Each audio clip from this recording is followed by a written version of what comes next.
Welcome All right. to this week's live recording of Feed Your Brand. And we'll just get started right away, right? Let's do it.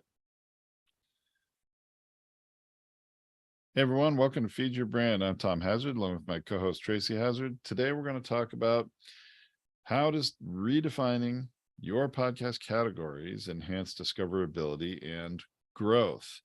You know, Tracy, we get a lot of questions about podcast categories in Well, let's general. define them, right? Because that's a big issue. What's a podcast category? Well, there are a finite number of podcast categories. Let me tell you, it's defined by Apple, much as Spotify and others probably would, don't like that. For good or bad, Apple invented the podcast and, the iPod and the podcast and the whole industry, and everyone follows them. They define the categories. And they're imperfect in a lot of ways. Well, when we first started, there was 30 categories or something like that. That was it. And now there's over 100 with the subcategories included. So you do have a lot of flexibility. But if you're an author, think of them like the listing area, the category that you're in as a book. Think of it like the genre of music. And that's how this got started, was that they had to take the podcasting ecosystem. And as they started to get so many podcasts, they had to say, this is an entertainment style podcast. This is a sports style podcast. This is a business podcast. And so they started to categorize them, which helps people search and find. And that's what we're going to talk about, because discoverability depends on these podcast categories.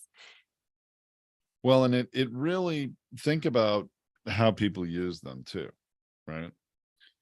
When they are just browsing for content, they haven't searched on keywords. They're just perusing their listening app and looking. I want to listen to a podcast around, about medical symptoms for this, and they don't type in a search, but they just start looking through medical related podcasts, which are not really listed that way. They're health and wellness, and they're combined together. So that's why subcategories got created, to kind of dial that down. So you could have fitness separate. You could have some of these things that broke it down a little bit further for you, so you could be more specific.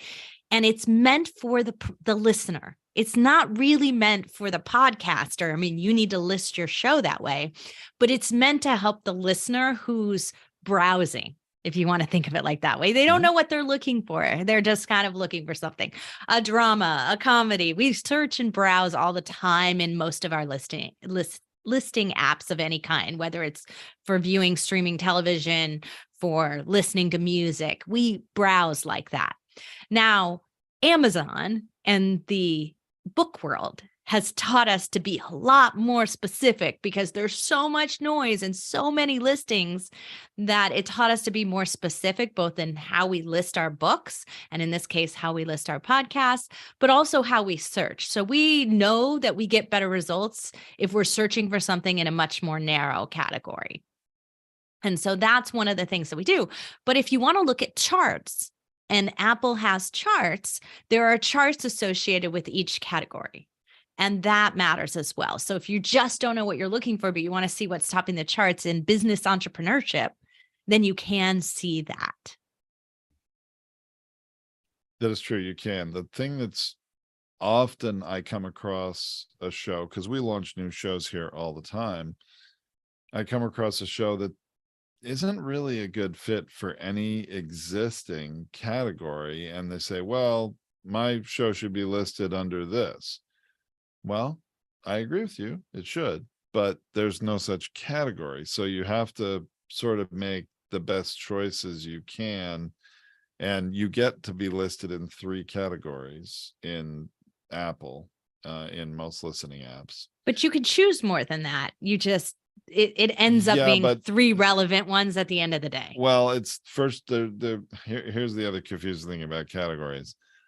Only one of them, the very first category, will actually be displayed in your show listing on Apple. the first one you choose, even though you're listed and in actually charting in the other categories. You can certainly, in our system on Poditize, and I believe on some others too, you can choose more than 3 categories, but not every listening app will use them. So you can't really rely on the 6th category you choose actually helping you chart somewhere on their system. That's not always going to be the case. So what you can count on is listing in 3 categories. And the first one is the only one that will be visible when you look at your show and it tells you what category it's in. They're not going to list all 3. Right. So this is a strategy that Tom and I want to talk with you about today. You should look at and redefine your podcast categories at least once a year. In the beginning, you might want to do it every 6 months when you're just, twice a year for the first year or something. Or whenever you make a significant shift in your show, you definitely want to look at your categories again and change them. Because sometimes you think you know your audience and you're not 100% sure, right? So when we started our podcast in 3D printing, we thought technology news. Reality is we were like technology education and how to, and that's what we became. And so by switching our primary category from technology news to technology how to, we did a lot better in visibility and discoverability, but we didn't know that when we started the show. So it's something that may come over time as your show morphs into what it's going to be, right? Because we don't know what it's going to be until we start to get feedback and we start to build it. So it is something. Now, this is the great thing about podcasting. You can change this anytime. It's totally flexible. All you have to do is to go in your hosting company system and Poditize. You go right into your show level and you take a look at your categories and you adjust it. In your feed, you save it and you update your feed. Your feed updates everywhere within about 24 to 48 hours. Everywhere has it updated into the new category. So it's very flexible. And as Tom put, your primary category, what you're first in, matters. So another thing to look at each year as you go through it is, how am I charting? And maybe where I thought I was, and the 3rd category I picked, I happen to be charting first there or in the top 3. That's great. Go ahead and move that to your number 1 because your listeners are telling you something. Your listeners in that category are telling you that you're the choice. You're the podcast of choice in that category. So take a listen to that, take a look at that, and then make your adjustment there as well. Now, don't do it on a monthly basis. Don't do it once a year is more than enough once your show is established. It's fine because you need to settle out. Sometimes the charts fluctuate and it's a random thing that happened one day and it's not that same. You just got a spike of listeners because of a specific guest, and then it doesn't happen again for 6 months. So really check that out and only do it once a year. I see more people getting confused by the charts, and we don't really have any data as to how many listeners choose shows by browsing through the charts versus just searching on content. I tend to think most people looking for, educational content to inform themselves, that looking more business to business content tend to just search for what they're looking for rather than browse. I think maybe more casual listeners would end up, casual listeners, who aren't, looking more entertainment wise, leisure type stuff. Oh, let me find some podcasts for my next cruise I'm going on so I can load them up before I go. Might browse. Right. Well, and here's the thing. Look, there are 3 types of listeners that I've come to study as I've studied the binge factor and the things that make a show bingeable and binge listeners in general. And your binge listeners are the ones who subscribe to many, many shows. They're always looking for the next great podcast. They're the one that people go to and say, what podcasts are you listening to? And they recommend to others. So these are the people you do want to appeal to. Now, here's what they know. They know the charts suck. they know the categories aren't any good either, but they do have a category of interest. So when they're trying to search through all the noise, because the search engine that is Apple, that is Spotify, that is the podcast directories is awful, and they know it, they will narrow into, I'm searching for a crime show. And so it used to just be entertainment, right? Like, and that was too broad. Now it's got crime. I'm searching for a crime show, but then they will type in keywords. They want a crime show that is detective based, murder based, real crime, right? True crime. They'll use those terms to get to the shows that are relevant to what they're interested in. So they will do it that way, but they'll be specific about it. Then there's the type of listener who wants to learn something, who desperately needs to solve a problem, who maybe got diagnosed with an illness. They want to find out everything they can. They want a support group. They're going to type in their keywords. They're not going to ever use the chart. They're not going to ever go through that whole browsing model. They're going straight to what they're looking for. And what they're really looking for, the person with the most content who is currently relevant, because I don't want outdated information. If I've got a health issue, I want it today's information, right? So that's what they're looking for. So they search in a completely different way. Your category doesn't matter to them. Now, those are the people who will buy everything you have to sell, who will subscribe to your membership groups. They are your biggest return on investment for your podcast. So the categories don't matter over there for them. And that's something to really think about. And then the others are what I would call just like, hey, I'm new to podcasting and I'm sort of checking out this thing. And I think I'd like to, experience some business entrepreneurship stuff. And they're really looking then at the charts, at the categories, and going within that, only because searching too generally in the front of everything is too busy for them. It's too much information, and they do want to narrow it down. So they think, though, they have no sense of how bad the charts are yet. And they'll still use the charts, click on the charts. And then over time, they realize when they click on things on the charts that have no longer publishing episodes, that have truly pod faded, they realize that these charts are useless. I don't think that a show that isn't publishing anymore should really be appearing on the charts. It does, though.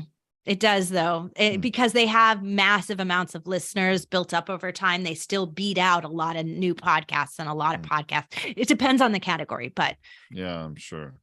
Yeah, I'm sure there are some niche categories where you just think about it. Like, there's no way an old book, a best-selling book, will ever be lower on a chart. Amazon had to do a weighting of what was coming in so that the classics, the big publishers didn't alter the chart, right? Didn't always win in the chart because they always sell 1 million books, right? Or 100,000 books, whatever it is. And no new self-published author could ever beat that. But Apple and Spotify haven't weighed theirs in that way.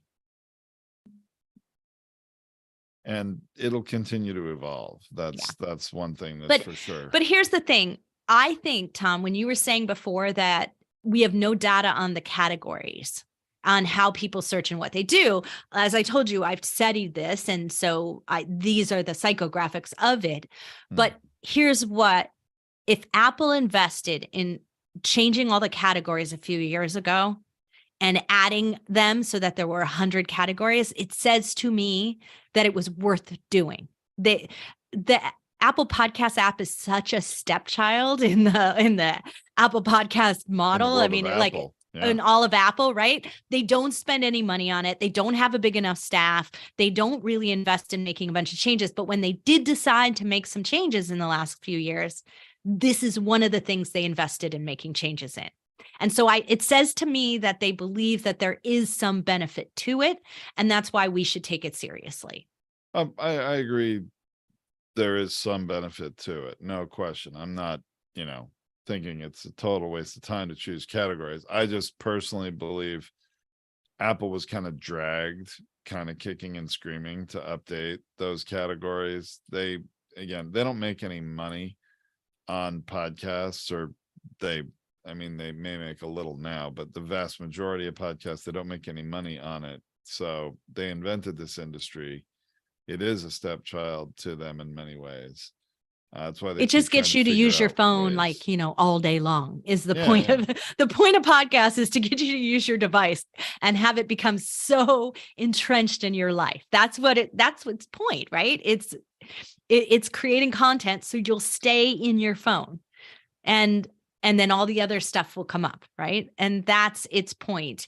But there are so many great podcasts out there and people are finding the benefit. And that's why they've been keeping it. It's not going away. Podcasting isn't going away because people enjoy it. People are getting benefit from it. So how do you show up? And this is what we wanted to point out to you. One of the ways are these podcast categories. So just to recap our strategy, your main category matters the most. It's also something you can change. When you go into a podcast and you launch a brand new one, give your best guess. Where do you think your listeners are? And pick that category. Where are they looking for you in? Not where do you think you are? Where do they think you are? Or where are they looking for something the most? Put yourself there. And then you pick your other two categories based on what you believe. And then as you go forward, you evaluate it. And 6 months in, take a look at that show and say, should I adjust this? Is there one of my subcategories ranking higher? Am I ranking in the charts better over there? Should I move this around?